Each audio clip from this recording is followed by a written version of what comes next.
Well, welcome everyone. We are delighted to have you here on this Monday morning, starting a new week together. I am Katie Schubert. I'm president and CEO of the Society for Women's Health Research, and SWHR is the thought leader in promoting research on biological sex differences in disease and improving women's health through science, policy, and education. And we really appreciate you, your attendance, and for joining us for our Focus on Fibroids series. Today's webinar is Empowering Women Through Personal Journey Telling. We're pleased today to have three distinguished panelists joining us for this event. Two distinguished panelists, my apologies.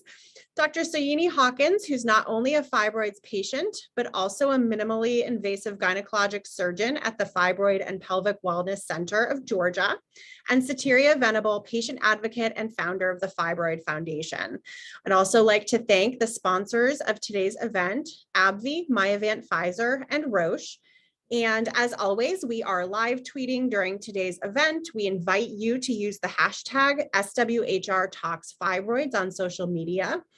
At this time, I'd like to introduce SWHR's Director of Science Programs, Dr. Irina Ninye, who will be moderating today's event. Thank you, Katie, and welcome everyone. Uterine fibroids, or leiomyomas, are non-malignant growths of the uterus and one of the most common gynecologic conditions nationwide. More than 80% of Black women and nearly 70% of white women have fibroids by age 50.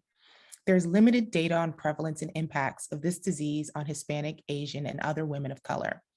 However, we do know that while some women have fibroids and experience no symptoms, others can experience menstrual bleeding, pelvic and back pain, and challenges with infertility that can significantly affect their daily activities.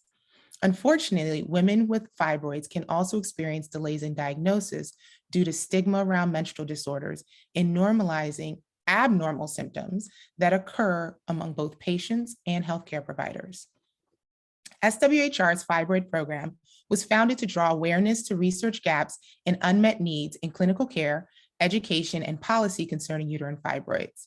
With the guidance of expert researchers, clinicians, and patient advocates in the fibroid and gynecologic health space, SWHR has developed an online patient toolkit to increase awareness and understanding of uterine fibroids and help individuals with fibroids navigate their care. Today, we have two members of our Uterine Fibroids Working Group with us to continue our Focus on Fibroids series, empowering women to live well with uterine fibroids. And they'll also share their insights as to how we can better understand uterine fibroid disease and strategies as to how they manage their fibroid wellness at various stages in their life. Following the speaker presentations, I will be moderating a discussion with all of our panelists. So we invite you to use the Q&A box to submit questions throughout the event. We'll start with Dr. Soyini Hawkins, who will share her journey living with fibroids, including fertility and pregnancy, and how she navigates this work-life health balance, especially from the perspective of being a clinician in this space, while also being a fibroids patient. Thank you for joining us, Dr. Hawkins.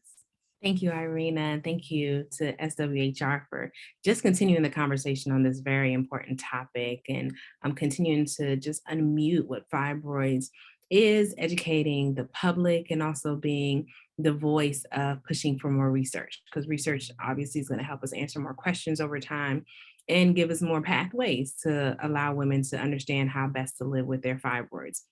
So again, my name is Soyini Hawkins. I'm a minimally invasive gynecological surgeon just outside of Atlanta, Georgia, at the Fibroid and Pelvic Wellness Center of Georgia, which I founded, and I'm the medical director of. And I'm not only a provider for many women who have all kinds of gynecological ailments, from fibroids to endo to cysts and things that cause pelvic pain and discomforts, but I also am a fibroid warrior, is what I like to call it myself. I have my own fibroid journey and story, which speaks to everything that Irina just talked about. It speaks to work-life balance and how I was able to try to gracefully live with my fibroids until I couldn't. Its impact on my fertility and my relationships, because that's a part of it, what it did for myself, my husband, and even my children currently, and also a lot of how to monitor symptoms and the changes that can happen over time with fibroids that a lot of women are sometimes conscious of, but sometimes very much oblivious to. Sometimes, honestly, until they get their fibroids taken care of and they're like, oh, that's what was causing that back pain or making me wake up in the middle of the night constantly to use the bathroom. So my fibroid journey started about 11 years ago. And I came on my diagnosis very atypically. Typically, fibroids, which are benign tumors of the uterus that grow, are usually associated with most commonly heavy menstrual bleeding. Some patients will have that and pain and bloating, or one of the top, those are the top symptoms that are encountered. Um, when I was diagnosed with fibroids, I had pain for one day, and my fiance, who's currently my husband, but fiance at the time, said, woman, get that taken care of. You don't have pain. That's not your typical you. And so I did. I went to the doctor and I saw a practitioner that day, and she said, oh, maybe it's your fibroids, or you could have an ectopic pregnancy. I said, well, first of all, I'm not pregnant. Let's get that straight. But then what fibroids? I was just here 3 months ago and did my annual exam, and he didn't say anything about fibroids or that my uterus was enlarged. And she said, your uterus is 16 centimeters. A normal size uterus is about 8 centimeters, 8 by 5 centimeters, the size of your fist, essentially. My uterus at this point was double the size, and I had just had a pelvic exam. I was not having heavy bleeding. My pain went away after that day. I didn't have any bulk symptoms, and I had no idea I had this thing growing in me, and it certainly didn't grow overnight. I was at the end of my training in medical school at Morehouse School of Medicine and transitioning to live in a whole nother area in Baltimore, Maryland. And when I went to Baltimore and told my professors there and attendings at the time what had happened, they said, oh, well, what was your follow-up? I had another ultrasound done within a short period of time, and it showed that the fibroid had grown. Right. So they said, oh, that's concerning. See a gynecologist. I went to a gynecologist. He immediately was able to rectify that I wasn't cancer. It wasn't a sarcoma, because fibroids by definition are benign, right? That's super important for people to know and learn and hear that said out loud, especially when they're newly diagnosed. Fibroids are not cancer. And so he was able to tell me, though, this is, even though it seems like rapid growth and you didn't know about it, and voila, all of a sudden it's big, it's not cancer. And we did a lot of observation, which there's nothing wrong with doing observation for fibroids. And prayerfully, I was able to get a medical team who did it in the right way. We did ultrasounds every 6 months. Not that everybody needs it that frequently, but I would say at least a year. As a provider now, I tell patients that are willing to observe their fibroids because they're gracefully living with them, right? This is benign pathology, to at least get imaging once a year to keep an eye on them. So we were doing images because I was early in my diagnosis. And it seemed like within that year of knowing that I had fibroids, everything just kind of blew open. I became extremely symptomatic after a while. I started to have extremely heavy bleeding, initially just once a month with my menses. And after a while, I was bleeding every 2 weeks, and not just bleeding, but hemorrhaging. I was a resident intern working 100-hour work weeks. I was tired. I was newly married. And I felt like that was just, par for the course, right? And I randomly asked my gynecologist to do blood work, just see what my levels are. I was living with a hemoglobin of 7.4 and a hematocrit of 24, working 100-hour work weeks and pushing through, right? Because that's what we as women will do a lot of times. Even knowing that this can't be right, that I'm bleeding every 2 weeks. And I used to not bleed because I was on continuous birth control. So we switched out birth controls a million times over, tried lots of different medications, nothing gave. The fibroids were obnoxious. And after a while, I had to look at surgery, even though I was in my 20s. And I was sent to who at the time was the best minimally invasive surgeon in my area, Dr. Furman Barreto. And he told me immediately that I wasn't a candidate for robotic or laparoscopic myomectomy, but I was a candidate for a myomectomy and to preserve my uterus. At the time, I had no children. And my uterus at this point was about 18 centimeters, which is almost 5 months pregnant, right? and I didn't even know it was there.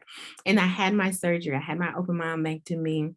And I would consider myself a great success story because after my open myomectomy, to speak to the fertility and pregnancy piece, I was able to get pregnant.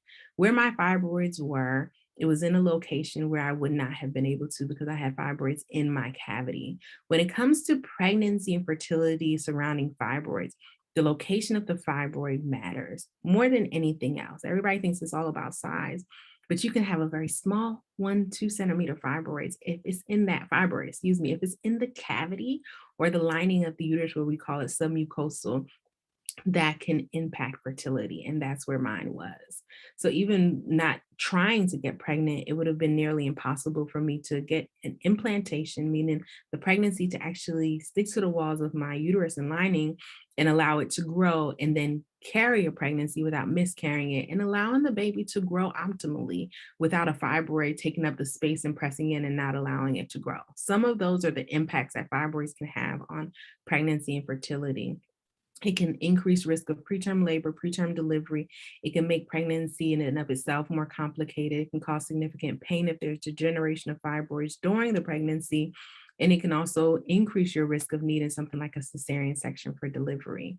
There's also the other side of that. Remember, I said that many women live very gracefully with their fibroids to where they don't have any type of symptoms with the pregnancy, able to get pregnant very nicely and easily. Some women don't even find out they have fibroids until they get their first pregnancy ultrasound. And that is the beauty of understanding what's going on with our bodies, and that pregnancy is possible and capable, usually depending on the location of those fibroids. So I was able to get pregnant, had a beautiful baby boy, did it twice, and had 2 C-sections, because that's the other piece about fibroids and treatment options that is super important. Understanding where your fibroids are, how they're impacting you, what that means for fertility, if that's a desire. Not everybody desires that, but if that's a desire, how it might impact that. And then also, depending on that treatment option that you choose, what does that look for like for delivery? I needed C-sections because of the myomectomy and the fact that my muscle was cut through and through to get to that one in the cavity. So I had my babies. I immediately, and Sateria will talk about this more after, during her discussion, but I immediately changed a lot of my lifestyles. I went natural, as you all can see. I stopped eating red meat, beef, pork. I very consciously decided to cut certain stressors out of my life. And I wanted to do, honestly, what I felt like was the best thing for me to help myself live a more balanced life, now knowing that my uterus is made fibroids and it can make it again. Okay. There's about, statistics show a 40 to 60% risk of regrowth of fibroids after intervention, even within 5 years. So when it comes to the time for you to talk to your doctors about, okay, this is how my fibroids are impacting me. These are my goals for management and treatment. This is what my future might look like. Usually that discussion is around fertility. And that timing matters because fibroids can regrow.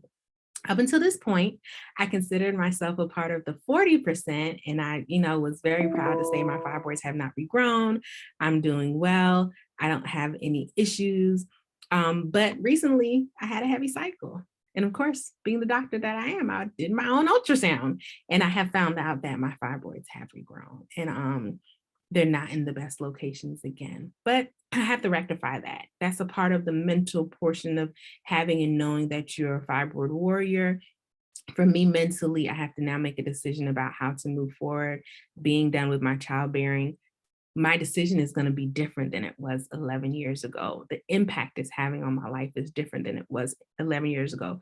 And the fact that I now have a very good understanding of what fibroids can be, and I'm a part of these type of discussions, I'm a part of these communities like the Fibroid Foundation that's going to give me the resources. It's a lot different than it was for me 11 years ago. So if for no other reason through this webinar, it's being able to share my journey. To me, it is extremely fulfilling, especially for my patients. One, because they feel like maybe I understand what they're going through. I do, but also to empower them to speak up about their symptoms, speak up about their desires, what their goals are, what their concerns are, speak up about what they want this journey in its perfect world to maybe look like for them, and then to understand what their true options and what the capability of this medical world that we live in and technology actually has for them. We have now ways that we can shrink fibroids. You know, there's an Acessa radiofrequency fibroid ablation procedure. There's one that's done hysteroscopically to do the same radiofrequency ablation. We can shrink fibroids. There's UFE, there's myomectomies, there's MRI focused ultrasounds.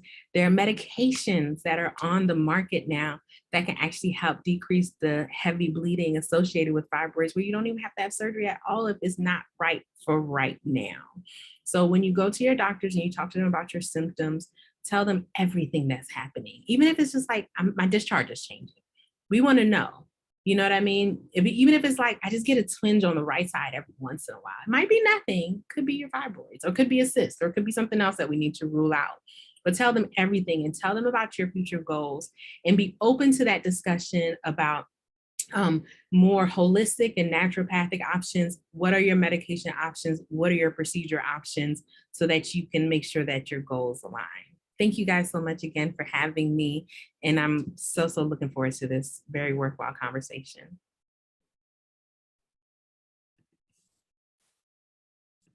Wow. Thank you so much, Dr. Hawkins, for letting us get a peek into your story and into your journey.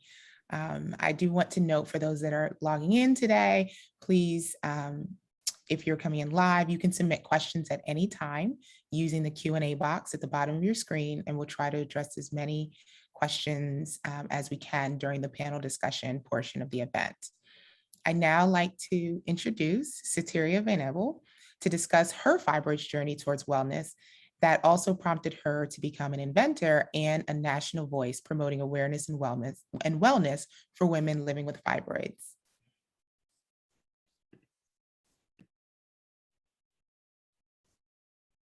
Greetings, everyone.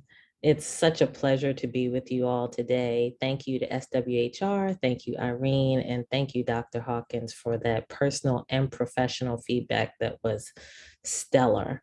Today, I'm going to talk about how fibroids have changed over my lifetime, and I'm going to talk about alternative approaches to fibroid care. I was a 26-year-old patient diagnosed with uterine fibroids and immediately told to have a hysterectomy, which I thought was odd. And being the fact finder that I am naturally, I sought out to find alternative treatment options. I have had 4 fibroid surgeries over the course of my fibroid care. I had 2 hysteroscopies, 1 open abdominal myomectomy, and UFE. My first hysteroscopy was not successful because the provider was not a skilled surgeon. So that taught me to make sure that I asked about my care provider's volume of fibroid treatment to make sure that they're skilled in any procedure that I would be undergoing with them. And I advise everyone to do the same.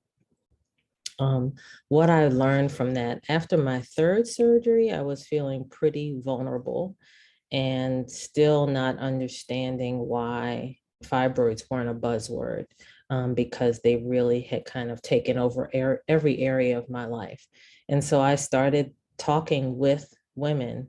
And that's one thing that has really changed. When I started the Fibroid Foundation, or started these discussions, because the Fibroid Foundation was not an entity yet. This is 2007.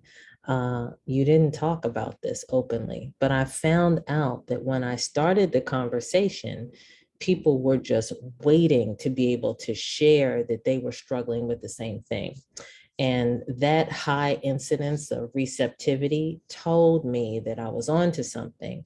And so I just kind of tried to keep pressing forward to find answers that would hopefully not only help me, but help those that I knew, and perhaps even beyond me.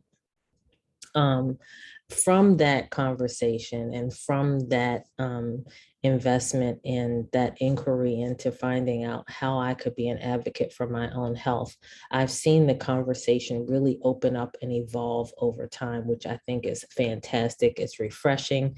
It's helping to erase the stigma around menstrual care in general, and it's moving us forward. And it's encouraging all of us, whether we have a uterus or not, to get involved in this conversation because we're all affected. I've also seen shared decision-making become a talking point. It's important to know that we're experts in our own bodies as patients. And when we couple that with our provider's expertise, it's called shared decision-making, where a customized treatment plan is developed based on those two fact sets, the patient's expertise, the provider's expertise coming together to form a treatment plan. And that's not something that was discussed earlier in my treatment or fibroids experience or journey. I've also found that we're just starting to have more conversations about the emotional needs, and Dr. Hawkins touched on this as well. And I look forward to seeing this conversation expand drastically as well. But I think the emotional toll is great. There's a societal impact because you're wearing dark colors, you're not moving through society like you normally would because you're afraid of embarrassment or being out and not feeling well, which is a miserable feeling. There's the diagnosis toll where you are trying to understand what you've just been diagnosed with. You're hearing lots of new terms for the first time, and it's a lot to wrap your mind around for anyone.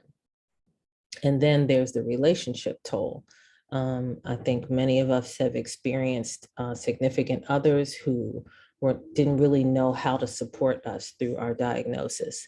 And so as we form that community support, that peer-to-peer support, we can talk about all of these things. And hopefully my hope and my prayer is that by raising my voice, I'm helping someone to not have to go through what I went through or to have to learn how to care for themselves the way that I have. So I hope that that helps someone listening today.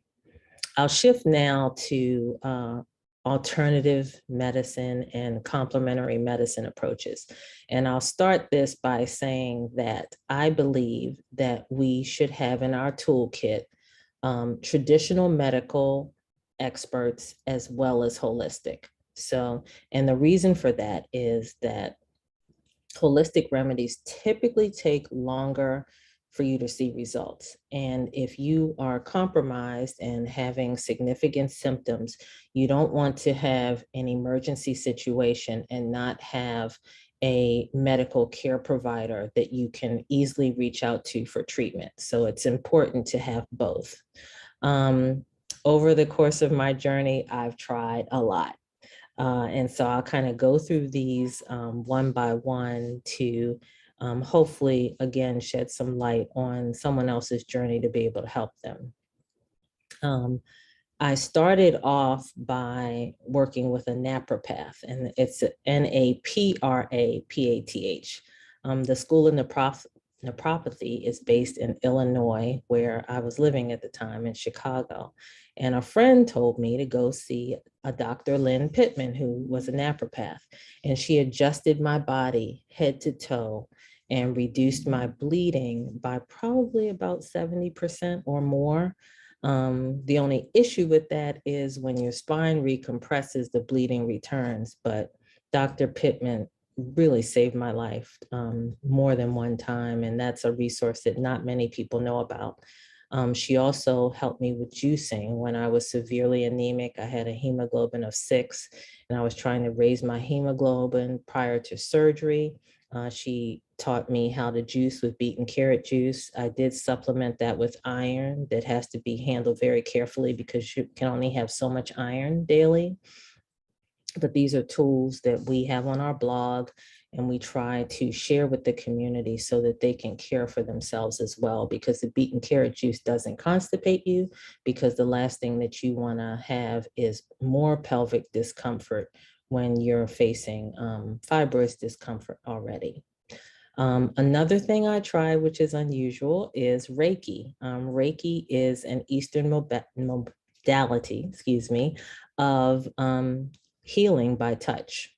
And I went to a Reiki therapist, and my symptoms abated for 2 months, and I became a believer.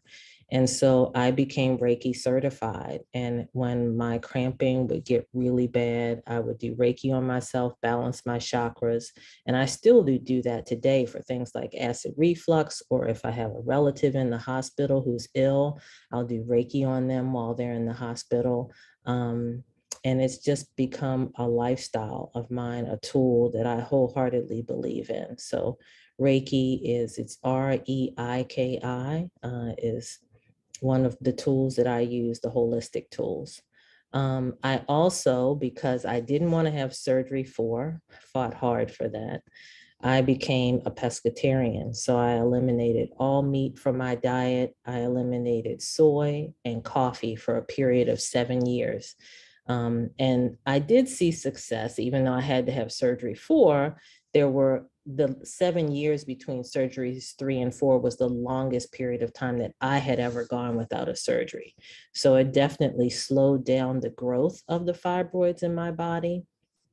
And I learned a lot from that, the power of food in your system, and how, I personally could see results or effects right away if I drank coffee. If I were tired and I had something with a lot of espresso, I could start bleeding immediately. So from that, I learned, pay attention to your body, because your body tells you exactly what you need to do. Chinese herbs. I tried Chinese herbs. I had some success with Bajian. But again, Chinese herbs can be dangerous if you don't know what you're doing, because they can compromise your liver. So you have to have a holistic expert. The same way you vet your medical experts, you must vet your holistic experts to guide you through that process with Chinese herbs. And then medical therapies. This is a medical tool, but it's a great tool to utilize if you don't have quick access to a fibroid specialist, if you're in a rural area, if you're recently diagnosed and you are trying to understand what's happening and you want to calm down your symptoms while you're making decisions about care. I think it's fantastic. It's a great bridge to menopause so that you can get through those fluctuations in your menstrual cycle without having to look at an additional surgery. So I hope that these tools have been helpful to you all, and I look forward to the Q&A session. Thank you so much. Thank you, Soteria. These are only 2 of many empowering stories that call us to action to improve women's health and their experiences with fibroids. Thank you for sharing. And so at this time, I invite you to turn on your cameras and we will pin everybody up so that we can enter our panel discussion. Again, we invite participants to submit questions using the Q&A box at the bottom of their screen. We'll try to address as many individual questions and common themes as we can during this portion. Hopefully we can get to them all, or at least majority of them as they come in. I would like to open with a question for you both to answer just briefly, because you definitely touched on your own stories. And the question I wanted to ask to start off with, what is one personal lifestyle tip that you might like to offer someone who's new to learning about their fibroid diagnosis? And with that, before you answer, I do want to just make a note that part of the reason why we had this type of event is so that those that are listening can hear what has worked for our panelists and things that they know of. There is no prescribed way. We do not, we're not saying this will work and that won't work. SWHR is not giving any medical advice. However, we just wanted to provide an opportunity to see what someone's gone through, what has worked for them, so it can get your wheels turning and hopefully help you to discover and open up the conversation with your holistic provider, whichever health care provider you have, about your experience and what you're going through, and find that care plan that works for you. And so going back to that question, what is a personal lifestyle tip that you would like to offer to women out there who might have just learned about having a fibroid diagnosis? Oh my goodness, there's so much. Like, one, that's really a huge challenge. one of the things, or two of the things that came to mind immediately were don't take a hot shower, because we immediately think that jumping in a hot shower will relax our bodies, which it will, but it will also make you bleed more.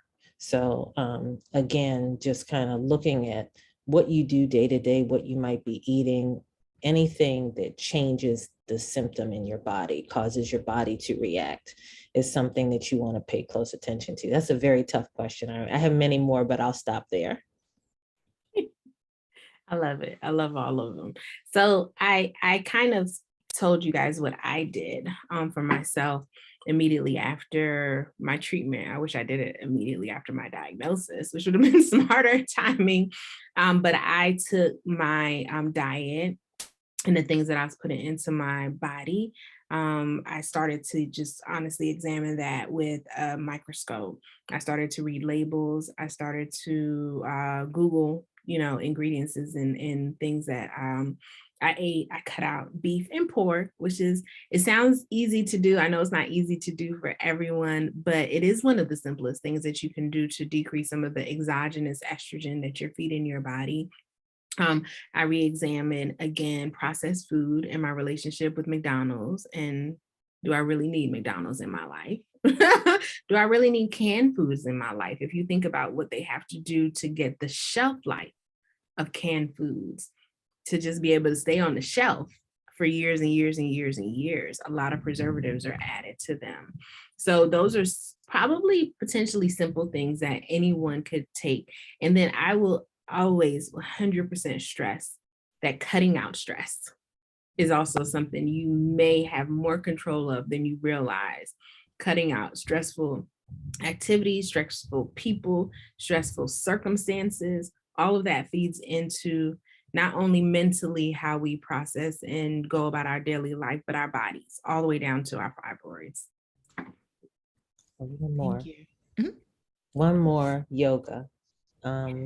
The way that you can really replicate the relief that I got on my spine through my spinal treatments is yoga. And I know when you're hemorrhaging, it's hard to get down on the floor and keep from bleeding through your clothes, but I highly encourage you, to the extent that you can. We've published some gentler stretches that you can do, but yoga is just amazing at keeping your spine and your pelvis. You want to keep your pelvis and your spine just really flexible, loose, open. And, when you get really tight spinally is when it can really cause some additional bad symptoms. Wow.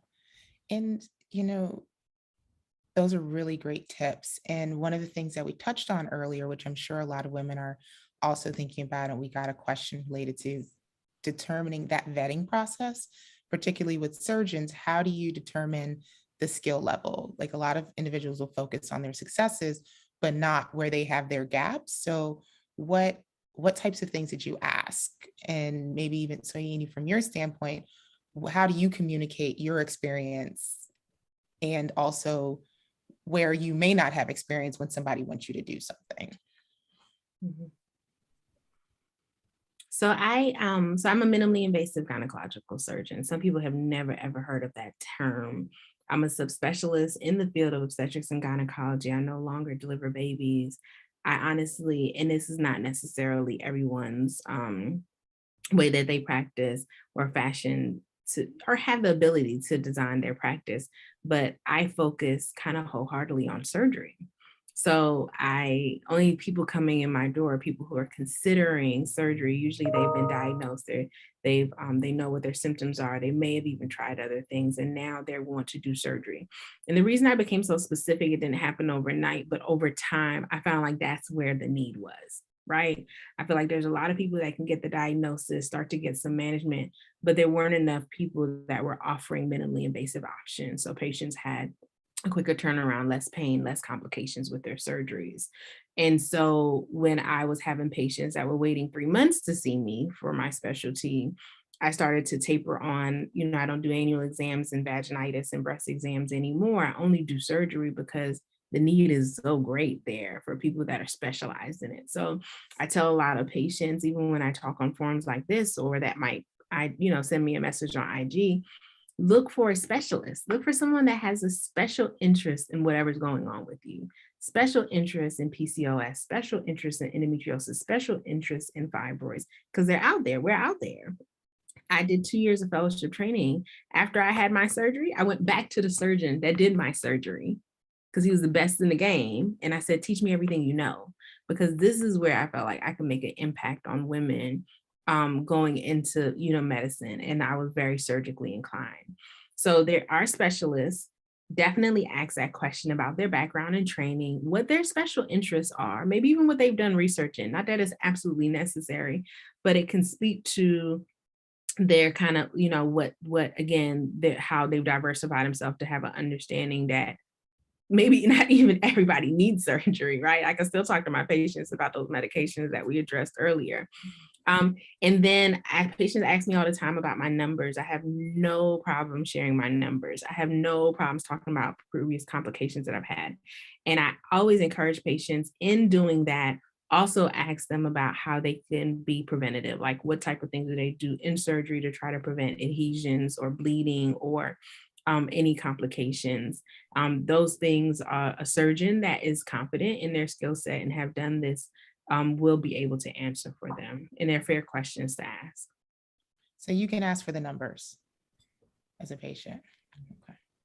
Okay. I think that's phenomenal advice. And I'd add to go to a reputable advocacy organization and ask for a referral there. But then also still do your vetting process that Dr. Hawkins mentioned.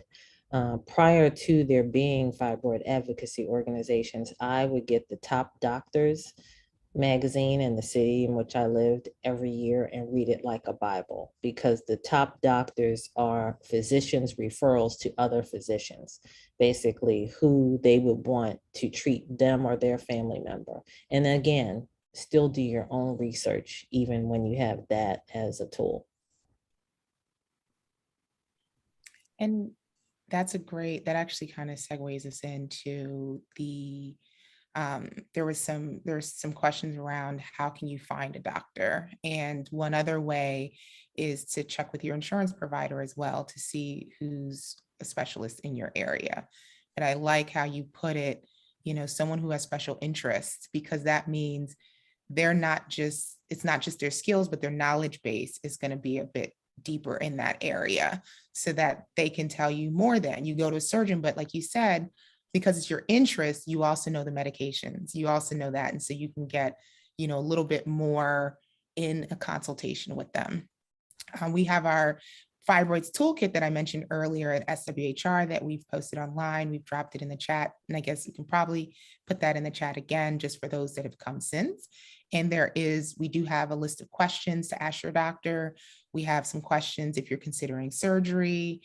We definitely recommend being as prepared going into your appointment as possible, because it can be very hard. And maybe you can speak to that as well. What questions do you want to answer? Or what questions do you want answered? But then when you're there, you're kind of flooded with all your experiences, what just happened last week versus what happened last month, waiting for your appointment. And then you get there and you're not able, and you walk away saying, oh, I wish I asked about this, or I wish I found this out in the 15 to 20 minutes that you had with the doctor. So we definitely have resources that we want to make available. And if you guys, do you know of any others that you might be able to quickly kind of put out there as far as finding a doctor or support? Of course, Fibroid Foundation. And we can actually include that in the chat as well, link to that. I think it's important to go prepared to your visit. Go with your own questions. And I can't say enough about bedside manner. We have the, good fortune of having Dr. Hawkins in this panel, but not everyone has an opportunity to meet a caring yet skilled fibroid surgeon. And so if you feel uncomfortable, make sure you follow your gut instincts. When you go to your physician, you should be getting the right imaging. You should be being informed about your specific case, because every fibroids are like snowflakes. They display differently in every person. They're located in different locations. And so your case is unique. And when you visit with your provider, you should feel like you're being informed, like your questions are being answered, and a comfort level. I resisted surgery for a long time. I was very sick, and my reproductive endocrinologist drew a picture of how he was going to do my surgery, and actually had to hold my hand and say, Satira, you can't continue to live like this.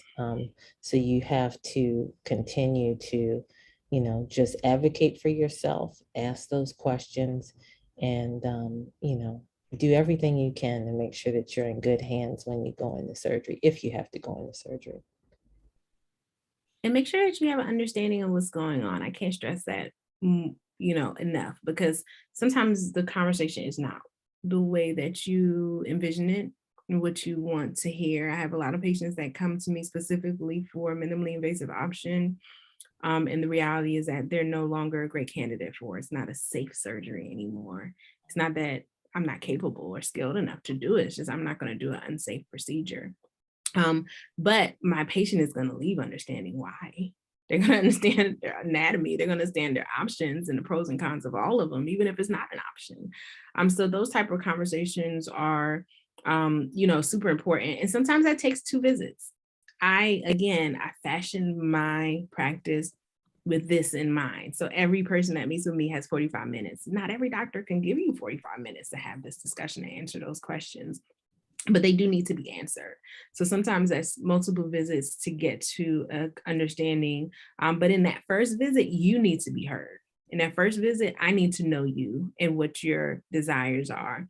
And you need to get an understanding of what your anatomy and your options, at least on a superficial level, can be. And then to dig into those questions if you decide to have a surgery. What is the surgery actually in detail? How long is it going to take? What is my recovery going to look like? What do I need to buy and prepare? What it look like at 3 months and 6 months? And then what does fertility look like in the future? Those type of things should be somewhere on that list of questions that the doctor should talk to you about before surgery. There's nothing worse than 3 months or 6 months later saying, I had no idea that this could happen. I want us to touch on something that, as you manage, and we're in the workplace, and we're in the health space, but in the workplace, have you requested or received any accommodations at work that have helped you prevent, reduce, manage symptoms along the way? How have you dealt with that? I think that that's an uncharted territory. To be perfectly honest, it has not been, there haven't been programs that have been developed at the level that we really need them to. Shameless plug, our 2022 initiative is Ask Her the Workplace Reset, where through all of 2022, we're going to be looking at and awarding a seal to those companies that provide menstrual care, fibroid care, and menopause support programs in the workplace. And Irene, some companies have started and created some programs, but those companies are few. I know that Kellogg just created a program, some UK companies, but that is something that we need a lot more of, because as Dr. Hawkins mentioned, there's so many people going to work in pain. I was in pain. I'm managing a huge construction job with a hemoglobin of 6.2. People do this every day. And I felt like I had no recourse to take a day off, or, address my symptoms, or even voice that I was having symptoms. So I'm so glad that you raised that as an issue, because it's something that moving forward, we definitely need to address. And we polled our community. That's one of the positive takeaways from the pandemic, is that our community shared that they did like working from home better because they didn't have that embarrassment. They had close proximity to a restroom. They could dress more comfortably. And those are all things that I think need to be taken into consideration to provide that flexibility as we transition more and more back into the workplace, to make sure that everyone's needs are being met. Bravo. Oh my gosh. Bravo for highlighting the importance of that and recognizing companies that are doing that and who could set examples for other companies, right? Some of these big corporations, when it comes to on my side, surgery, I tell patients, go to HR, let them know because they otherwise wouldn't know that this is an issue, this is a problem, this is something that many of the women that are on their workforce are suffering with, but may be embarrassed or feel like it's taboo or not feel comfortable talking to their male boss or manager about, make it something that we're able to normalize in the discussion and that women feel emboldened and empowered to be able to say, yeah, today I might need a few more breaks. It was funny, I was doing a podcast with Girl Boss, and that was one of their like closing questions. It was like, rapid questions. And they said, would patients have fibroids and endometriosis, what are the things they need at work? And I said, they need a hot water bottle or a heating pad. They need some Motrin.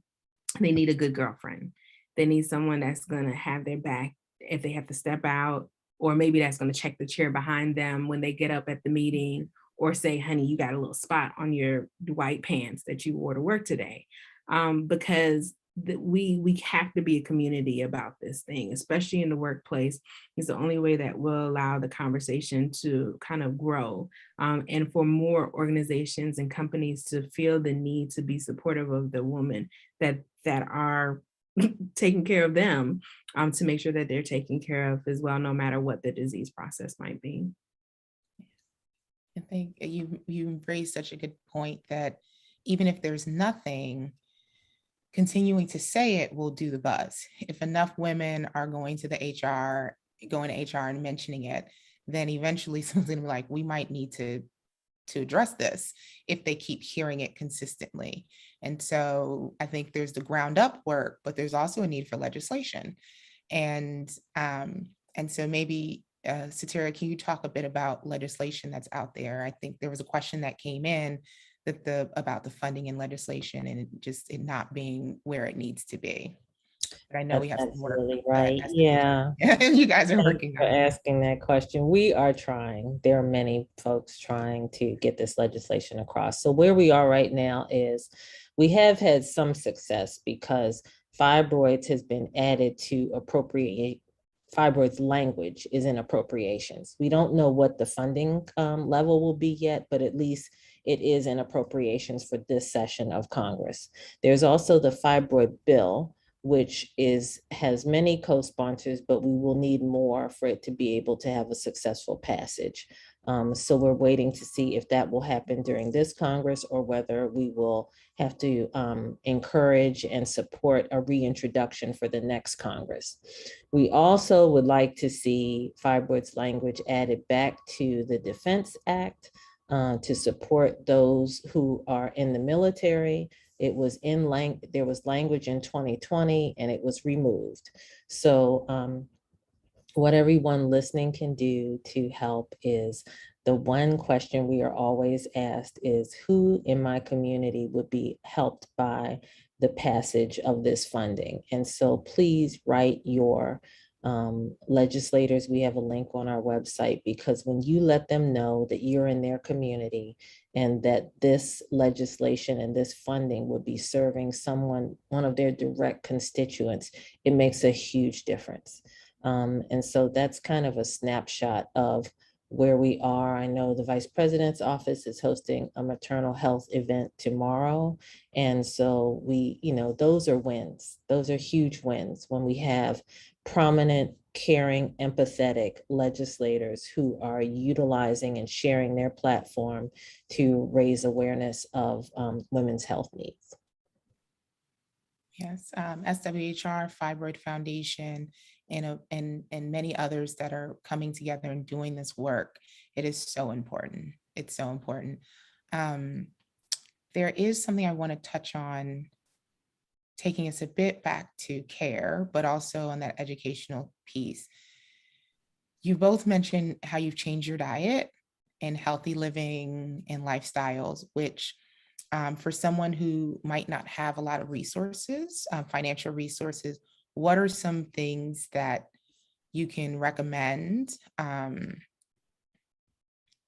for low-income individual that are some things that they can do to add healthier bits or food or strategies to their lifestyle? That's a really good question, Irene. I don't know that I have a lot of tools and feedback immediately in that regard, but it's always advised to shop the perimeters of the grocery store. And there are community gardens, community centers, community food resources that can help those in who may need assistance to be able to afford some of the foods that we've mentioned. So I would start there if you're in need to be able to do that. Sometimes in the right store, shopping the perimeter of the store rather than, as Dr. Hawkins mentioned, the canned foods can be less expensive than you might think. So gravitating toward whole foods, anything that comes out of the ground, anything that's naturally grown. And again, paying close attention to what triggers your body, because what triggers your body may not trigger someone else's. They may be able to ingest something and not have a reaction. But, even you can even do a little journal of, I ate this and I had this reaction to help you to stay on track. Yeah, I was going to say the same thing about the community gardening, because I find that more and more communities are turning to that to be communal and at the same time have that advantage of a more naturally grown and organic food source that is free after a while, free after the initial cost to get it started, and there's funding that's available for such resources and such initiatives in communities. And I think honestly, even if you go outside of community gardening, a lot of people don't realize that they can grow so much in their own homes. I mean, you should see my kitchen. I have a whole herb garden. I had to bring all of them inside to not get the frost.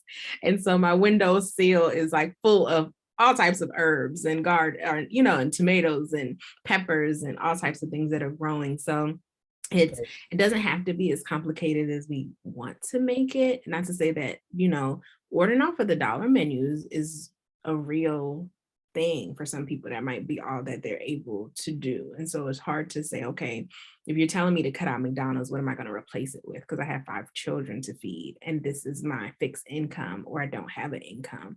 And so taking some of that control back and maybe even doing more in home or in small communities could be quite helpful. I wanted to, we're wrapping up. I can't believe we're getting out of time. However, let's see where we can maybe do a closing. How about this? We have patients, researchers, clinicians, policy professionals, industry that are all watching this. And so in your final moments, what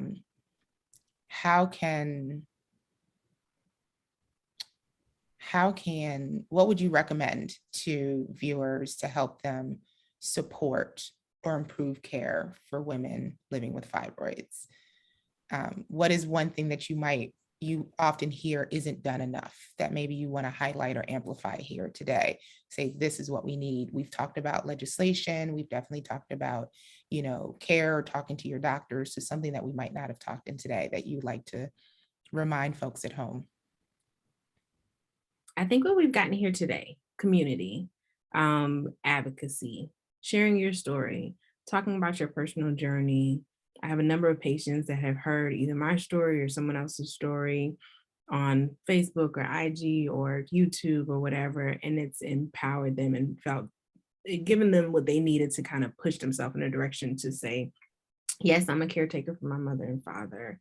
And yes, I'm the mother and the wife and the boss and I'm everything to everyone else. Maybe it's time for me to take care of myself. Maybe it's time for me to stop ignoring what is actually impacting me and not making me my best for everyone else, right? If that's what's important to them. And so personal storytelling, giving impact to all of these advocacy associations and groups are super, super important. I felt like I didn't have that 11 years ago. I felt very alone.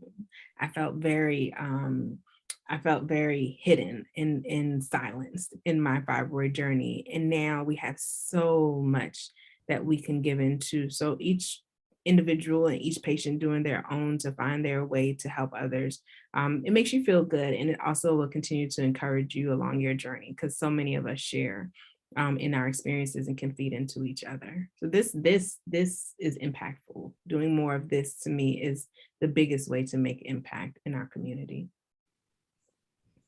And I think that we recently had discussions on the power of female researchers who may not always be able to lend their personal experience to their research, which is powerful. So if we have industry and clinicians listening who are in a position to be able to ask a woman or someone with a uterus who's a researcher to be able to pair their personal experience with their professional expertise, I think that's going to move the ball forward drastically. And I think that there are, not to exclude those without a uterus, but those people can ask those in their lives who are struggling with fibroids, who do have a history of menses, what their experience has been.